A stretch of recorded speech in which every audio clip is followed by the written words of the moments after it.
Good afternoon, and you are watching Beyond the Headlines on Freedom Square TV. This is actually a special edition of Beyond the Headlines because normally we hold this conversation 10 o'clock every morning, but it's just a few seconds after 1 p.m. on Friday. So this is a special edition. We are reaching you from our Enugu studios. Enugu is in the southeast part of Nigeria and is known as the Coal City State. Books have always been part of our daily lives, the backbone of learning, culture, and professional development. But in the past 2 decades, the traditional model of paperbacks and hardcovers has been struggling for survival. Today, publishing and bookselling are under intense pressure. Readers are shifting rapidly to digital formats, while the old ways of producing and distributing books can no longer meet the demands of the modern market.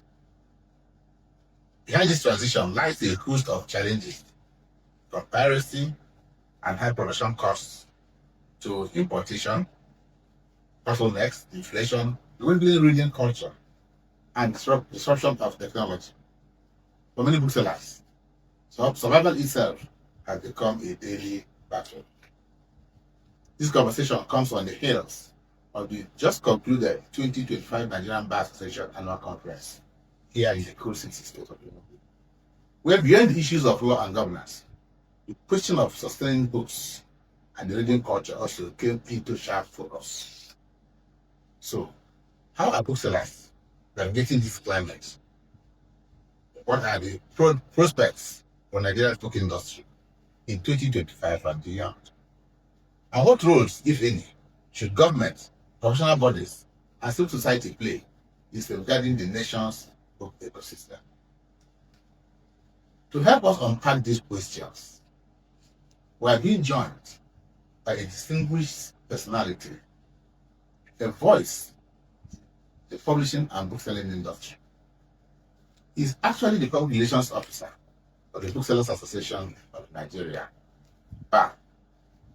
He's also the convener of their book fair. But most importantly, he is the group managing director and CEO of Flomat Books Limited. He is Dr. Tony Akpokene. Dr. Tony. Good morning. Is that good afternoon? It's Salachi. Good afternoon. How do you say good afternoon in Igbo? I only know Salachi and the Kobo, but The Kobo is not Igbo. Kobo is not Igbo. It's not Igbo. Okay. Yeah. Welcome to Beyond the Headlines. Thank you, sir. I see you've been enjoying Enugu for the past couple of days. Fantastic city. Fantastic city? Yeah, it's fantastic. Tell me about it. Clean. As I entered, what greeted me were the clean roads. No pieces of paper on the road, no dust. From where I'm coming from, not be so. That was my first impression. Then when I got into the city, you see the lighting, you see when I'm exercising at 6 a.m., I see women sweeping the road, I see they're cleaning their bedroom. Yes. It blew me off. And the whole town is well planned. You know, if I get money on here, I'll come get a house. My relaxation home. Okay, it's good to know you're at home. And you've been part of this book fair, this NBA annual conference. Yeah. And you are visible in the book section. Tell me, what are the takeaways? Many takeaways. For me, I'm not strong in law books. So I discovered that most lawyers wanted law books. They didn't want any books outside law books. But a few others wanted books outside law. Some people wanted books for their children. Some people wanted, business and management books that will help them manage their business and those kind of things. But basically, they wanted law books. Beyond books, law apparels, gowns, t-shirts, and all that. What other things happened? You are the famous Mami Market. Tell us about the Mami Market. Yes, Mami Market was a beehive of activities. You know, it was like, to cater for over 20,000 people. It was a it was a food court everywhere. From people who are selling apacha, to people who are selling moi, who are selling akara, the roasted plantain, roasted yam, all kinds, juices, anything you want in terms of food, you get it there. In fact, there was one woman yesterday evening who was marketing her zobo. And the way she marketed that zobo, I had no choice but to view them and put it on Facebook. So that, I can market our business. But it was a jolly good time. Really, I just made a lot of connections, communications, and all that. Did I visit you? You recall that we had to go to the main market, to the food court. Yes. And we went to the Amala joint. Yes. And surprisingly, it was a Yoruba woman. Mm-hmm. And there were many of them like that. Yes. Apparently, they travel from afar and all they are from Astaba, from Lagos, from Ibadan. This is the biggest event, I would say, I dare say in Africa. 20,000 lawyers gathered in one place, plus booksellers, plus vendors. I will give and take, I'll say 25 to 30,000 people gathered in one venue. So you can imagine. And to cater for these people, within the same environment, you needed people from everywhere. Enugu vendors will not be able to take care of them, so they have to come from everywhere. Okay. Yeah. What, apart from the regular food you normally eat, what special delicacy did you take while you were here? Normally, because I travel a lot, I'm Isoko man, so we like banga soup. Yeah. I was surprised to see banga soup, fresh fish, and we see what we call starch. Okay. So that one attracted me. I took that one. Then I took grass cutter with abacha. The way they prepared it was wonderful. So that's when I took it. I took it to my hotel and made justice to it. Okay. So those were. So overall, how do you rate the MBA and the activities there? I think I want to congratulate the organizers. They did their best to host this kind of people with very little hitches. I'm not saying it's 100%. Nothing's 100%. Because the first, second day, people who paid for the 1 million naira booth, the booth was not ready until after about the second or the third day, and that was not very good. So maybe next time they should plan better. And the mobile toilets they brought, at times the water got finished, and so people had to, like me, I had to go on cross over from Okpara to the ICC. A distance of about, give or take, half a kilometer to go and ease myself. So those are the things I should take care of next time. But overall, it was really good. Okay, now let's start with a little professional. Give us just a quick overview of your journey, because I know you are performing a bookseller into the book industry, and in particular, why is bookselling? Why is it so close to your heart? Good question. I'll take you back to my background. Yes. My father is a teacher, or was a teacher, he's late now. My mother was a teacher. My grandfather was a teacher. My great-grandfather was a teacher. So we grew up inside books. So even when I started doing my engineering career, you see on my table, I had all kinds of books, John Maxwell books, Bibles, all kinds of books that are different from engineering. So during break, I will go to these books and read about management and so many other things apart from petroleum engineering, which I am. So that's the background. That's how, I now love books because, growing up, we were forced to read books. You left petroleum engineering. Yes. That's the transition. What motivated that? Like I said, I have lived inside books all my life. So, I'll tell you a story. Many, many years ago, even before I left here, my bishop in my church there was a bookshop that was not running well. So he gave it to one elder to run. The elder didn't know what to do. So I now wrote a synopsis of what to do step by step and gave the whole thing to the elder. The elder now took it and went to the bishop and said, the person who wrote this thing should be the person to man this thing. So that's how I got into the church, bookshop. And I remember I had to talk to people of Booksellers Association, some of the older guys, all them Remy Morgan of Latana and all that. I said, this is what I have. Can you help me?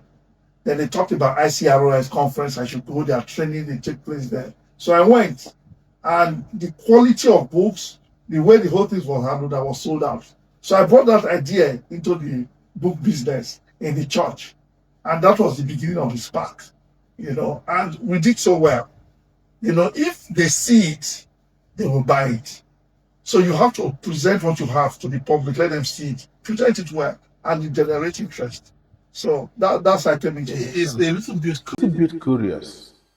The man who was in share, when I'm talking about any other job, I'm talking about being in the share. That is one of the choicest places to work in Nigeria. Yeah, right. To live that and be struggling with books all over Nigeria, there must be something beyond passion. So what is that? It is giving back to the society. You see, I didn't come from an affluent home.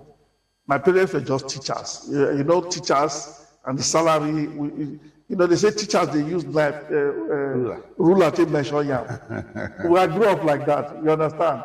My friends whose parents were richer, we could, but what equalized us was education. An equalizer. It was an equalizer. Because of my education, I could talk to Wale Soyinka. I could meet him and say, look, I need to do this programming worry, and he comes. I could talk to Sam Adeyemi. I could talk to Jerry Rollins. I could talk to Kofi Annan because of education. This is me from one poor village that is not even in the map in Ibrede. But because of education, I was able to talk to international figures. So that is why education, book is very important. I tell the story of Ben Cassin, who was an Olodo in Warri, somebody who don't know book. We call the Olodo coming last in class. But the mother forced him to be going to the library. And with that, his interest in books, he read far and wide. And one day, the teacher asked a question about a rock. Nobody could answer it because he had read it in the library about obsidian. He was able to describe the process, and they were surprised. And later, he became the first human being to separate Siamese twins in the head. He was a neurosurgeon. From somebody who was coming last in the class. It is books that made it. So that's why we need to give back to the society. Those of us that have been made by books, we can't just sit down. The reading culture, one study shows that less than 3% of Nigerians are ardent readers. We must be able to bring back the reading culture to the people. That's why I organize this book fair every year in Abuja, where the policy makers are. Okay, we'll come back to the Abuja book fair. But looking back, you've been in this industry for over 20 years. Yes, sir. Correct? Yes, sir. So what's the landscape of bookselling in Nigeria? I must tell you, if you are in need for money, then you are in the wrong career because people don't read. There was a post recently of a truck that fell. Yes. It was, and nobody even picked any of the You books. said the books were there for 2 days or more. Yes. Not one copy. No. But let them be phones, let them be iPads, let them be something that fell down. You will see that within hours, they will all disappear. I've had that experience myself. So there was a riot one time in Kano. All shops were looted. Only the bookstores that were left spared. The same thing in Johannesburg some years ago. Only the bookstores were spared. So it seems to be an African thing. We are not, eager for books, for reading books. And that must change. Well, maybe for some set of people. Because let's get back to the 2025 NBA conference there in Enugu. The conversations extended beyond law to education and even knowledge. From your perspectives, why is bookselling an issue that lawyers, policymakers, and indeed the wider public should be concerned about? Like I said, book education is an equalizer. A society that is knowledgeable, a society. That's right. Okay, Dr. Tony, I said let me take you back to the 2025 MBA conference that ended just yesterday in Enugu. The conversations actually extended beyond law, education, and to knowledge. And of course, I'm asking you from your perspective, why is book selling? Why should lawyers, policymakers, why should they be concerned about book selling? You see, like I told you earlier on, education is an equalizer. And books are part of education. You cannot be educated without books. They go hand in hand. Now, the access to books in some professions can be problematic because of cost. The exchange rate has not been favorable. So if you are importing some certain books at a certain rate, by the time they get here, books that we used to sell like 15 years ago for 2005, now they go for 25,000. And the salaries of these people have not increased by that margin. So it's a problem. That's why government has to come into it to help our publishers, for example. I was discussing with you the other day, this morning. You were telling me that the cost of publishing books in Nigeria is astronomical. Yeah, it is. Because you import paper, you import machines. Everything. So people are now forced to go and print abroad and bring. You understand? But sensibly, if you print in Nigeria, it's supposed to be cheaper because of proximity. So, sorry. So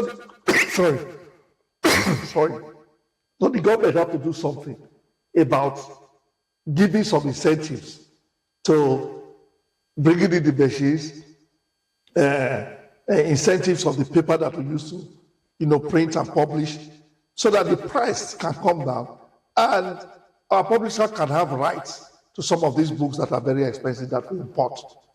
So that's one way. That's why policymakers should be. There was a time that they brought the what they call it, tariffs for bringing book into Nigeria to zero. Yes. That helped. I don't know what it is now because book importation is there's no charges. No duty. No duty on books. Yes. That is the by convention. Okay, but sometimes the other charges, what they call the other charges, administrative charges, yes, are so prohibitive that you begin to ask, are we part of that convention? Anyway, books generally, whether it is publishing, whether it is book selling, I think the role of books is being underestimated, especially in terms of sustaining democracy, justice, and intellectual growth, especially in Nigeria. Our government do not pay enough attention, both at the federal, state, and local government level. They do not at all. There are no libraries. The son of a white papa. Yes. I read all my studies were done at the Enugu Central Library. It does not exist anymore. And so the children of the poor, where can they have access to books? So as far as I'm concerned, I think the government is paying lip service to education. Yeah. There's too much talk about infrastructure, building, that the raw material for the education, books, whether it is e-book, whether it is audio book, whether it is a physical book. Parents would rather buy an ice cream worth 5,000 naira Yes. than buy a book worth 2,000 naira. Well, let me ask you, It's a shame. what is the biggest challenge, or what are the challenges confronting the booksellers in Nigeria today? Number one challenge, is that even when the books are available, the people don't want to read. So you have them, they are gathering dust on your shelf because people are not interested in reading. That's number one. Number two is the price. We've talked about the price just now. It's not every book that is published here. I import in a lot of books, and by the time we do the conversion, the exchange rate, the price becomes astronomical. So we have to find a way. Many years ago, I had to go to some of the publishers in the US and said, look, the prices, our exchange rate is horrible. For us to compete, you have to give us good discount. They used to give us like 40-50% discount, but after a lot of talk and haggling, they were able to give us, they gave me 65, some people gave me 70, some gave me 80% discount, which helped a lot. But competing with the pirates is a big problem. This book came out by Obama, his presidential years. I've forgotten the title of the book now. It will come to my head. The book cost $35. Okay, we were selling at about 25,000, 30,000 naira. I was in Abuja trying to prepare for my book fair. And along one of those streets, I saw the book being sold for 2,500 naira. A book that I imported that we are selling for 25,000. Then you meet people who are buying, say, but this is a pirated book. They say, is it not the same thing that is inside? So somebody's intellectual property and everything destroyed. So there's a big fight again. I know NCC, the DG of NCC is doing a lot of work now, and I see him, and I encourage him to continue. This fight has to continue so that people's intellectual property is not just rubbish. So those are some of the challenges that we face. We are facing piracy, we are facing exchange rate, we are facing the lack of people, enthusiasm for people to read. You know, so I've been in this business for 20 years. I have to think outside the box. The question I ask myself is, okay, if the only 3% of Nigerians are readers, where are they? Where can you find them? And I got the answer. They are in the airports. They are waiting to board their flights. At times flights are delayed, they are just sitting there. So I started to put my bookshop at the airport. I will meet them there. And many of them will not come to your shop. They rather buy ice cream and buy food. Yeah. So what I do, I go to them as they come, welcome them and give them a book to read. Free. Just read. When you finish, leave it on the chair. And that stimulates their interest and they read. So that's what has kept us going. That's what they call bend down bookselling. You know? And it works for you. It works. Then of course, Nigerian University Commission insists that universities, before you get accreditation in any subject, you must have enough books, not published, not more than 3 years old. So they are forced to buy. So we go around the universities and say, look, we have this book, we have these books, and all that. So that just keeps us afloat. Now, all these challenges you've mentioned, which one do you think is the most deadliest? Piracy. Without thinking twice. Piracy. It's piracy. Intellectual thieves. Intellectual thieves only. You call them only. Yes. Well, but there's something you mentioned, yes, which gives me the impression that there's still some population in Nigeria that are still reading, the lawyers. Yes. You see, they were everywhere looking for law books. Mm-hmm. And I just concluded MBA. There were law books everywhere. Mm. So even though you didn't have, you had a neighbor. Yes. Who was selling law books. Law books. What did you notice? Well, what I noticed was the patronage. The patronage was high. The patronage was lawyers high. still read. Oh, lawyers still, they have to read to be able to do their work. You understand? Yes. They need the knowledge to be able to do their work. If not, they will go to the court and start chewing their mouth. You know, and they'll be rubbished by the judges. You know, so it's a brain work. They need information. You understand? So they were very voracious, looking for all kinds of law books, law reports to help them show up their knowledge base so that they'll be able to perform. Did you notice a kind of unity in Nigeria at the Mami market? I noticed law booksellers from Port Harcourt, from Aba, from Lagos, from Kano, from Abuja, from Delta, from every part of Nigeria. Mm-hmm. Did you notice it was like a convergence? It was. It was. And what I noticed was that a lawyer comes to this, please, you have this book, you know. My neighbor does not have it. She'll just say, okay, wait. She'll run to another bookshop, another, vendor, and get the book. She knows who has that book. Yeah, because they are together. They've been moving for years, going from conferences to conferences, So they know themselves, and they are able to synergize and collaborate with one another. The few times I was at the Mami market, I noticed that there were so many law books, so many law booksellers that they don't even belong to your bank. Yes. So what effort will you be making as the PRO? You see, ban, first of all, have to show themselves as a bride. What is in it for us? You understand? For you to say, come and eat my soup, your soup must be sweet now. Unfortunately, ban has not done that enough to be able to, sell herself as a bride. So what do you suggest the band would do to attract? But there was one man from Aba who invited me to come and buy books. I asked him, "Are you a member of a band?" He said, "What is band?" I said, "It's called Booksellers Association of Nigeria." I said, "If you're not a member of band, then maybe you may be a quack." He said, "No, I'm not a quack. I've been selling this book. I don't know what you call band." Yes.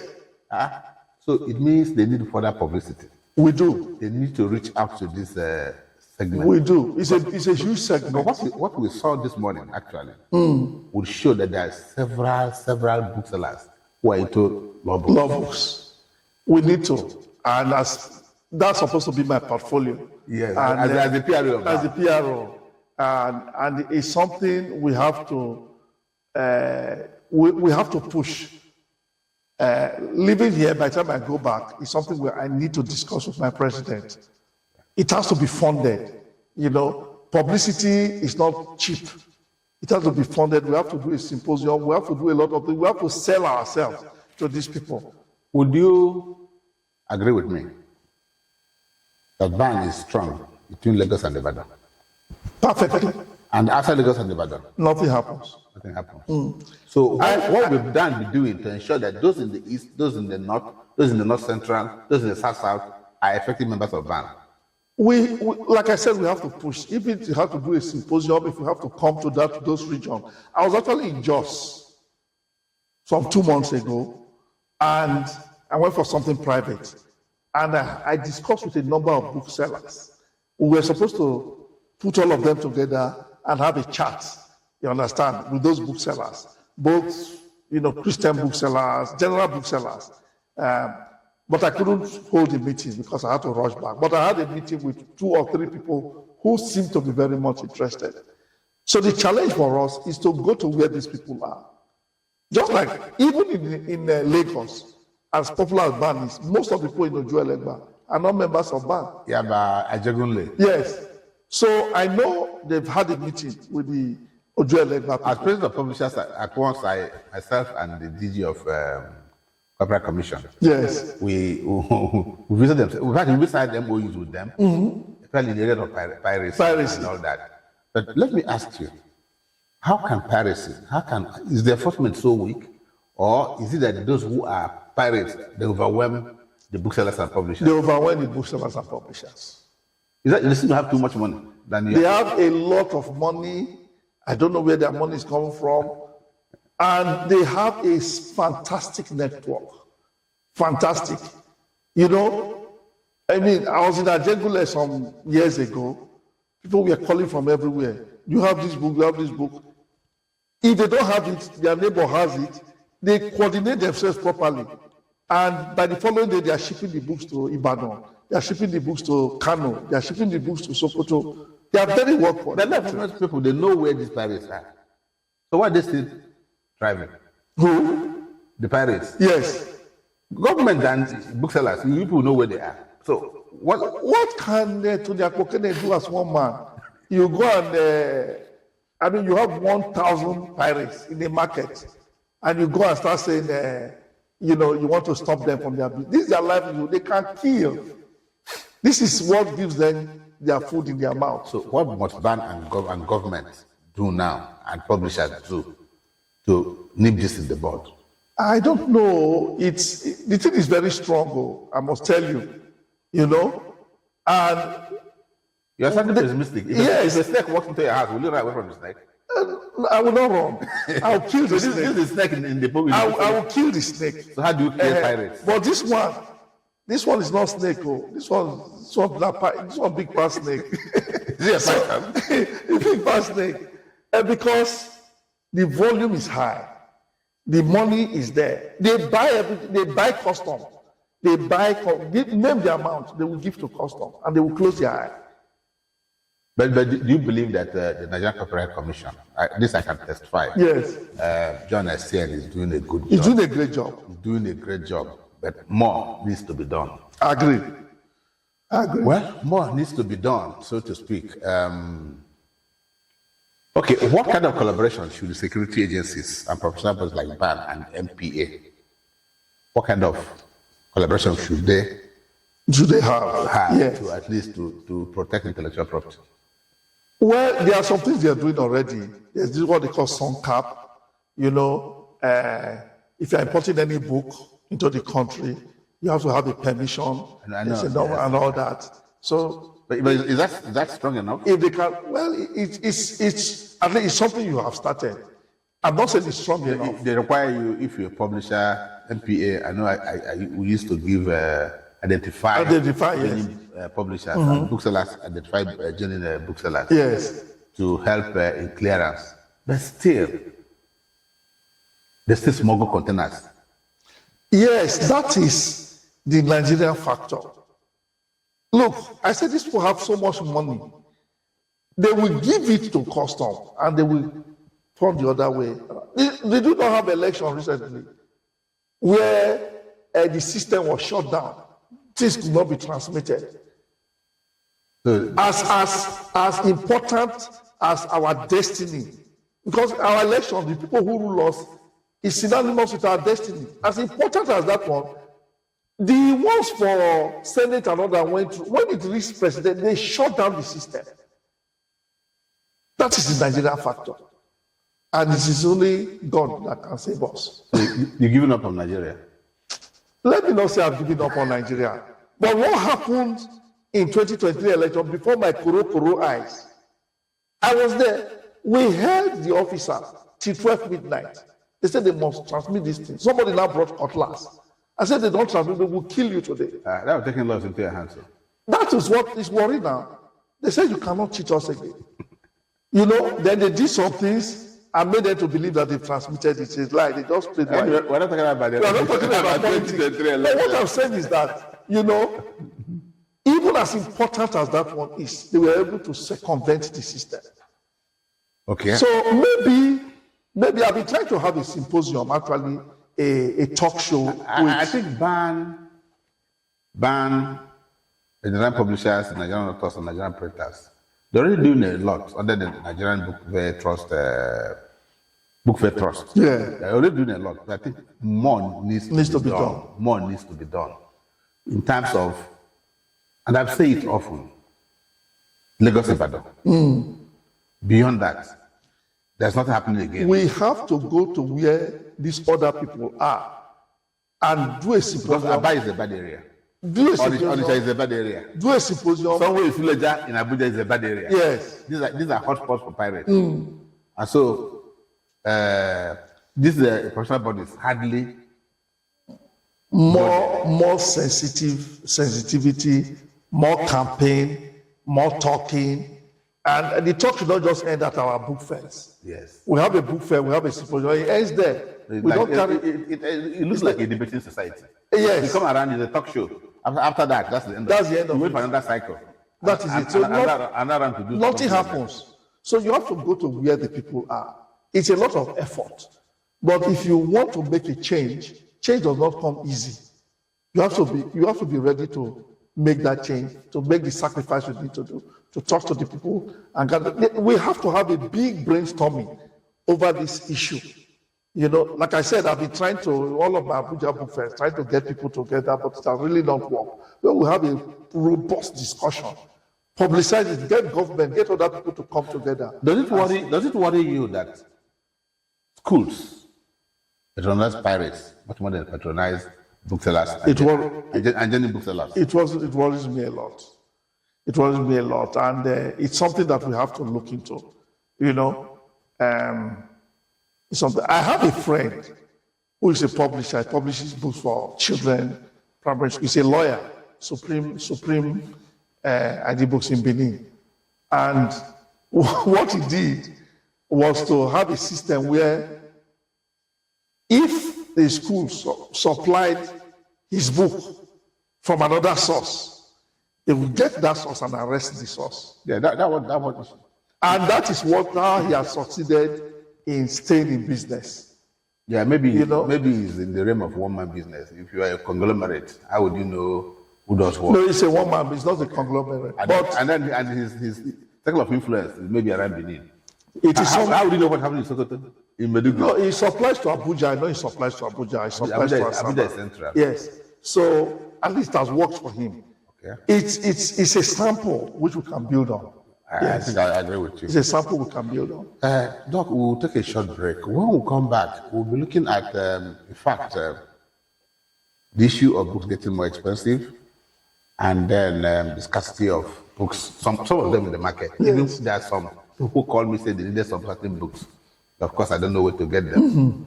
Okay, so that we're talking about those, and then how booksellers will survive under this Harsh conditions. harsh condition. We'll be back shortly. I've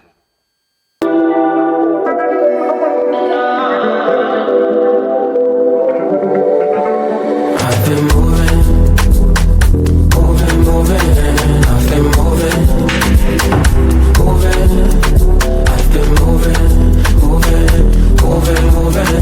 I've been moving. This is the kind of matters, these conversations, distance my nigga nobody.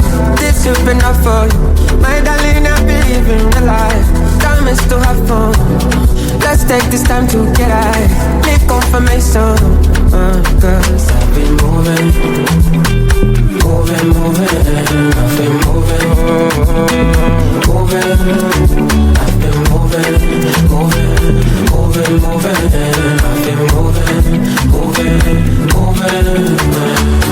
I'm blessed, so I had sirens. I would run if I had sadness. Look, drama, I'm being honest. Just a little drama, I'm being honest. You can tell it over another time. You can tell it over another time. When I feel it for another time.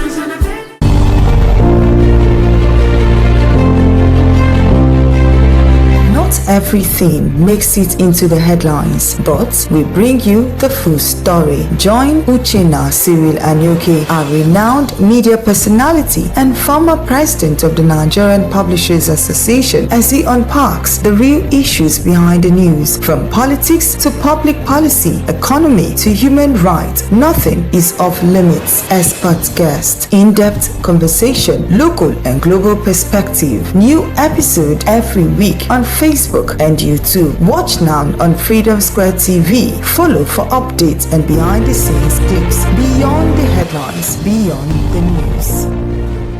You're still watching Beyond the Headlines on Freedom Square TV, and my guest is still Dr. Akpokene, who is the CEO of Flomat Books and the convener of the Abuja Book Fair. He's also the PRO of the Booksellers Association of Nigeria, and he's been in Enugu for the past almost 1 week. He participated, they just concluded the NBA annual conference here in Enugu, and he had his book stand, and he experienced firsthand the viability, otherwise, of the book selling business in Nigeria. So, Doc, thank you for remaining in the studio. Thank you. Local production of paper and publishing materials. The time was when we had the Akpokene and all those paper mills. They are dead. The cost of printing materials, even the vagaries of the dollar, is at all-time high. It makes local production extremely difficult. What does it do? It takes up the price of books. How are you managing? At the end of the day, the cost of one book becomes very expensive. Especially local books. Yes, and so how do we manage? I was just telling you that we import. At times, there are some certain books. I'm concerned about local production. Yes, there are some certain books that we need. We have to import and negotiate high discount rates with the publishers. No, so that you talked about that. I'm coming. I'm yes. talking about local production. Yes. Because I saw you marketing some local books. Yes. And I was, the prices you were calling, I was trying to close my ears. You see, when you have a good product, people will buy. Okay. Now, some of the local, you still have some publishers like, I say joint heads publishers, for example, in Benin, who get rights from Thomas Nelson and all those ones to publish their books in Nigeria. It does mainly motivationals. I'm talking about textbooks that our children are going to. Yes. The other people that do textbooks, like Mindex Publishing in Benin, does publishing also. And the prices of his production at the end of the day is usually about half of what you buy when you buy it abroad. So they're able to manage it somehow. Yeah, of course, the quality is not the same. Yeah, they're not coming now. It's a reduced quality. You cannot. Can he probably take that book abroad for marketing? No, it's for the local market. But what they print in Germany is for local market, but because of the high quality, Yes. it can go anywhere. If you What want to, about the quality? yes, if you want that kind of quality, with the challenges that we have, you cannot sell it. It will be too high. So what happens is that there is a reduced quality in terms of either the kind of paper, in terms of the binding and all that. But at the end of the day, it's not like those ones we used to have. Would you want a child to? Will you buy a book for a child? As you're opening the pages are going away with No, you. they are not that bad anymore. No, they are not that. In those days, what we used to have, you see that the paper, is you see the ink blotted, It's more printing. it's blot and all that. You don't have those anymore. They've done it very well now. The binding is much better, and the quality is not as good as that, but it's readable, it's usable, it's also durable. It's not that bad. And I know some of these companies will do that. Some papers must be children friendly. That kind of paper you're talking about may be hazardous to the health of children. But let's leave it at that. That I don't know. No, it could be. Yes.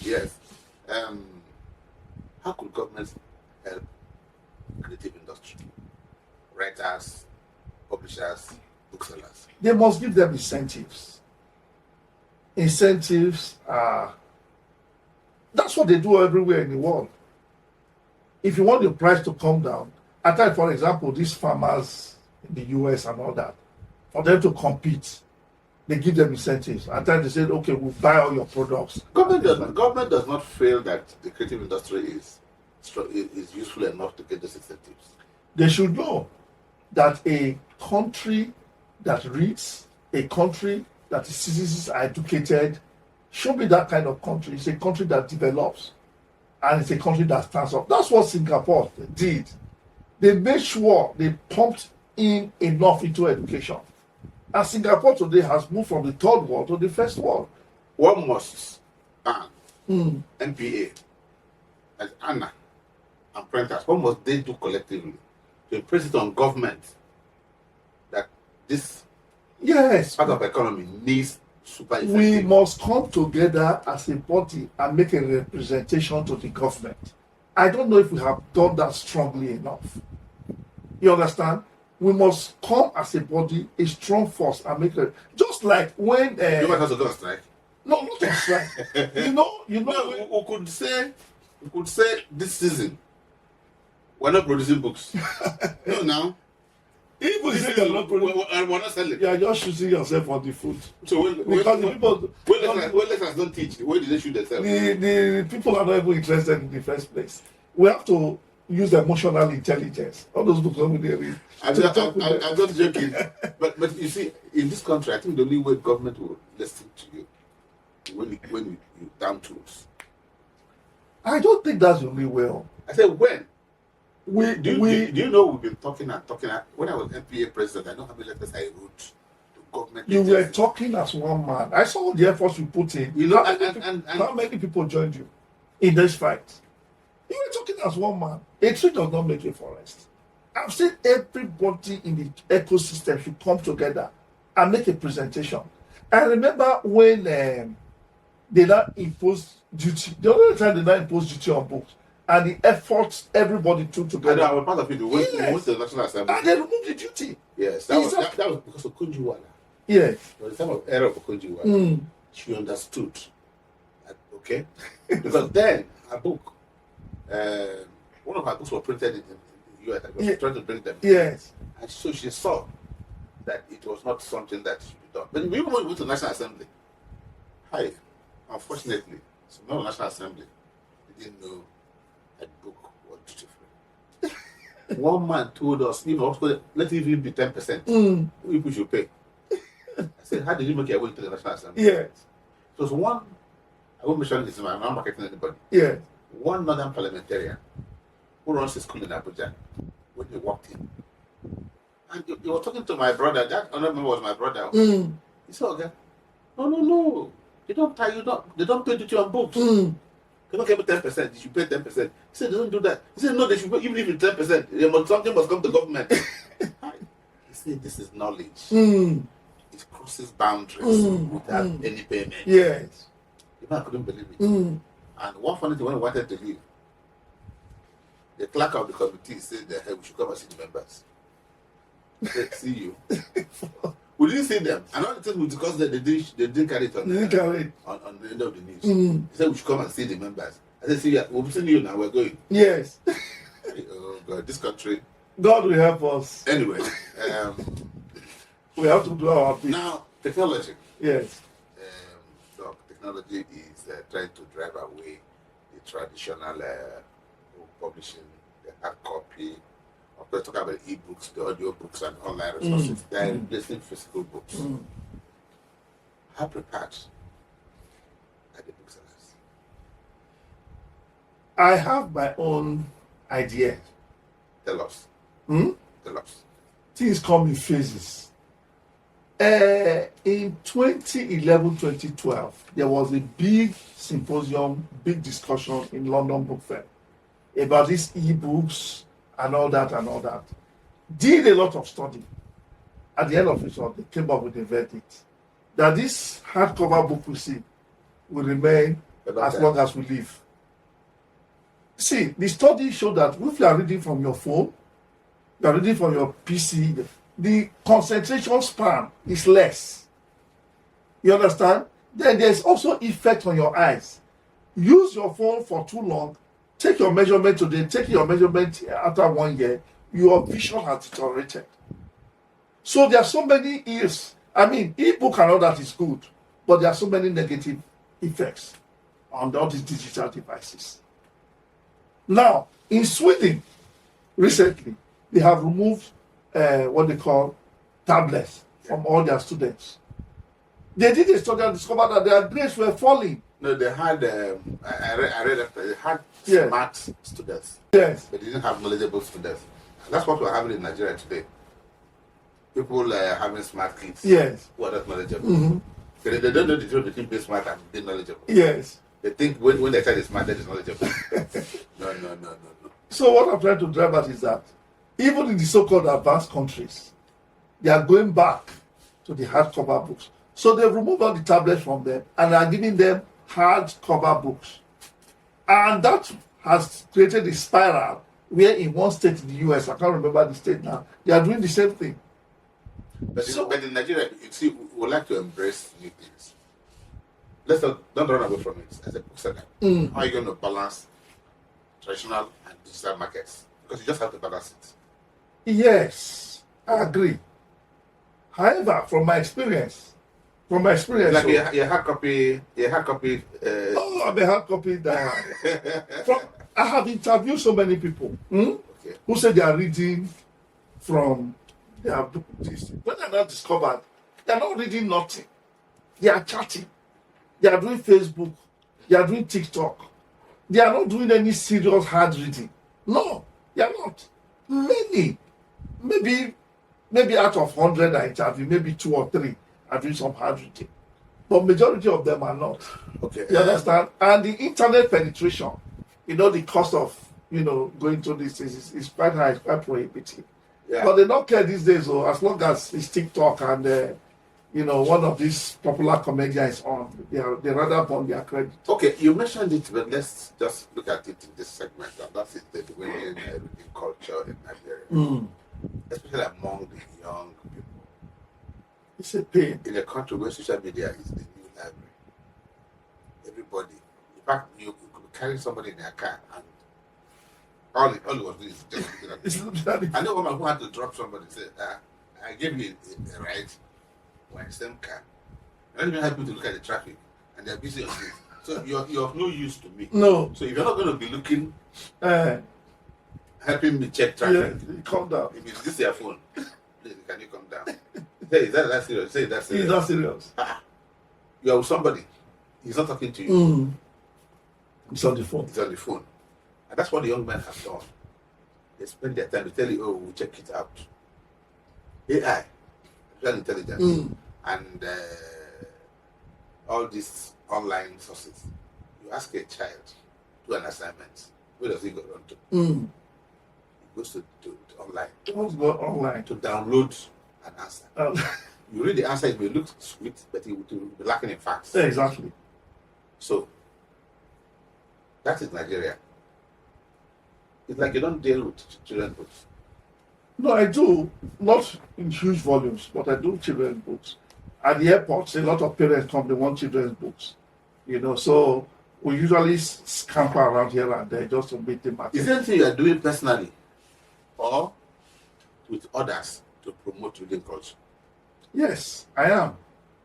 I told you I initiated the Abuja Book Fair. Tell us about the project. Yes. And the idea is to catch them young.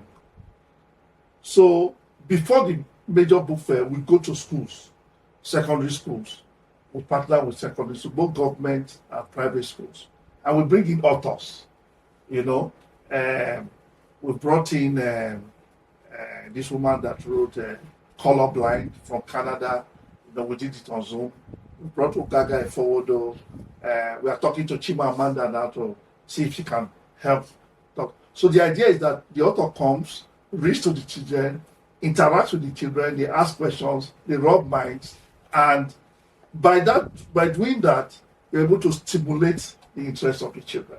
So we do it year after year, year after year. Then we donate some of those books to the Now, children. I'm telling you, have you heard about charity begins at home, not abroad? Yes, I have. Why Abuja and not Asaba? Well, the story was that in Warri, I actually started in Warri. Okay.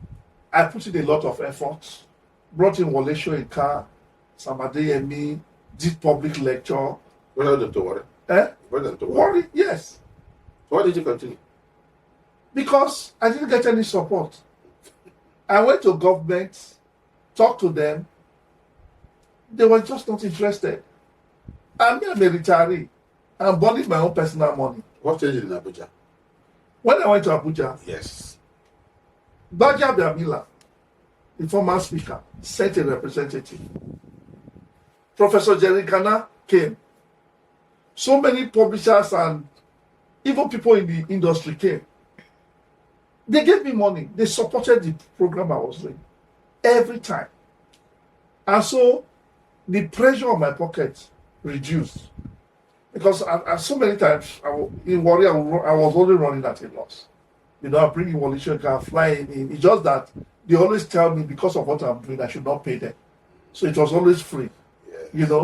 But I would pay their flight, their accommodation, and everything, and all that. But no honorarium. So that's why I was able to survive. Okay, I want you to advise every month of May, as the Nigerian International Book Fair. It happens in Lagos. You change venues, you're always there. If you're asked to advise the organizers, what would be your advice? I should think that Lagos, even though it has population, we can, as the NBA does, they rotate, and many professional galleries, they don't stay in one place. If you want to create awareness, we can rotate this international book fair. We can select some regions we'll do it in this region 1 year, do it in the other region, then do the other year. It will attract more people. It's, No, see, before you go for that, yes, the London Book Fair is at Olympia. The London Book Fair, yes. the Frankfurt Book Fair. Mm, Now, I guess you're talking about regional book fairs, not moving the international book fair, mm, from state to state. mm, Okay? mm.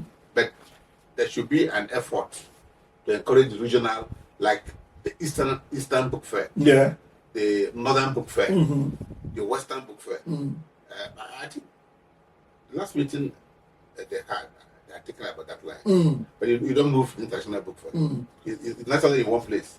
Well, we can be creative. If the regional book fairs can create that kind of verve, Yes, okay. that's fine. If they can If support not, it. you will support If not, it. I will support them moving one of those. Enugu. You know I'm in love with Enugu now. They can bring one fair to Enugu here. Enugu has an international airport.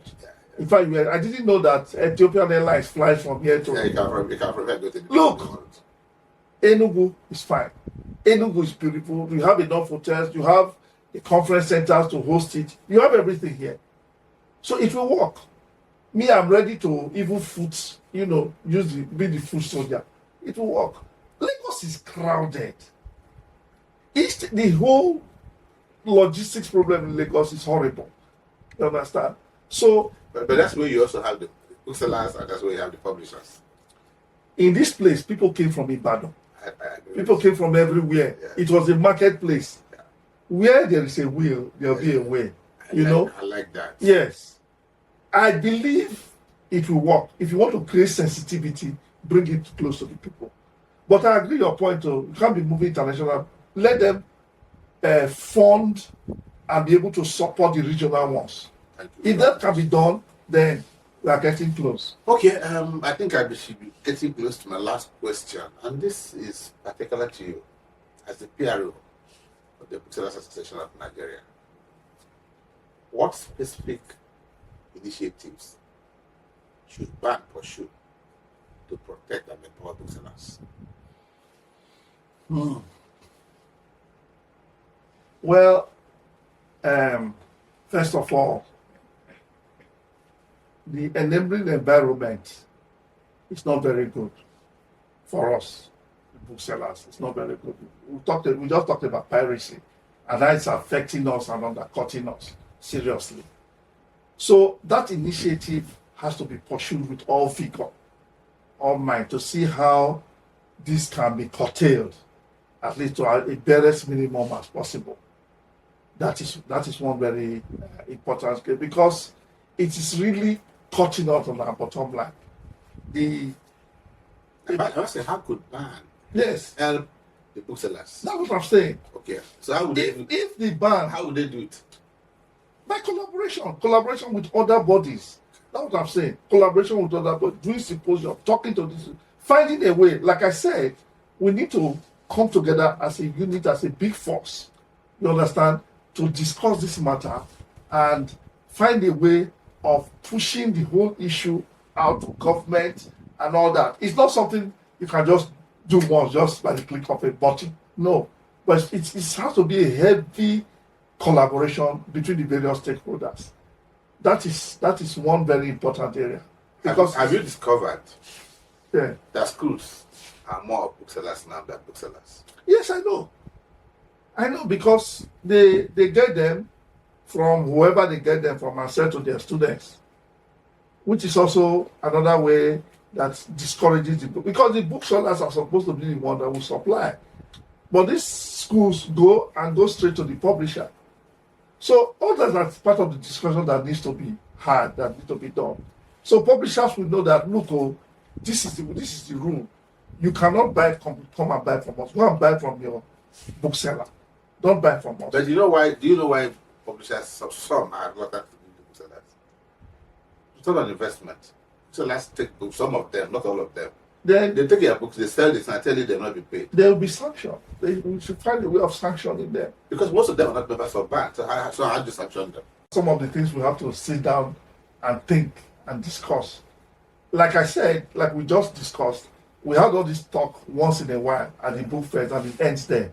We have to find a way of continuing these discussions in the various regions, not just a talk show we do, every May and it ends there.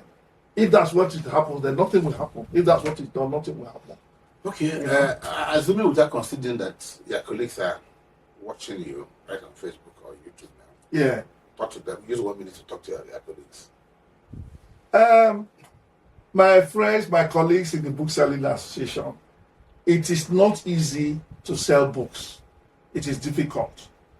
But for you to sustain the business, you have to think outside the box. You cannot keep doing one thing over and over again and you think you will make progress. You will just die out of hunger. So think outside the box. I will give you my own story. I had to ask myself the question, where are the people who read books? Where can I locate them? They say 3% of them are there. Where are they? The answer was that they are in the airports. You see, thousands of people in our airports one day sitting in the departure hall ready to go. These are people who can pay for their flights. So they can pay a book of 20,000. Yeah. So what I do, I strategize. I put myself at the airport. I cannot be everywhere. I go to Benin Airport. I, collaborate with the person there. I go to Abuja Airport. If one of us come to the airport, where is the space? You cannot go to the airport. You can collaborate with the people. You send your books to them, and they help you sell. Then I do training for them. So most books that have come to me in that Asaba Airport, we've been able to dispose. So Patutome has brought his books. Zekome has brought his books. So many people have brought their books to us, and we're able to sell. People who appreciate books, people who can buy, are there. And they also give you orders. Like I told you, the Nigerian University Commission insists that you must have a certain number of books. Publication is not more than 3 years. So you attach yourself to the universities. There are so many universities in Nigeria, So I believe if you can think outside the box, think of a way you can strategize, you'll be able to survive. So even in the hard times. So in spite of the challenges, what it gives you hope? What it gives you hope that bookselling will not only survive, but will thrive in Nigeria. We have the population, over 200 million people. I believe that our population is more than 250 million. From my own analysis and everything. Now, if 10% of 200 million can read, we'll buy just 10% to 10% of 200 million is what? It's not 20 million. 20 million people buy books of 10,000 naira a year. We are talking of close to 220 billion.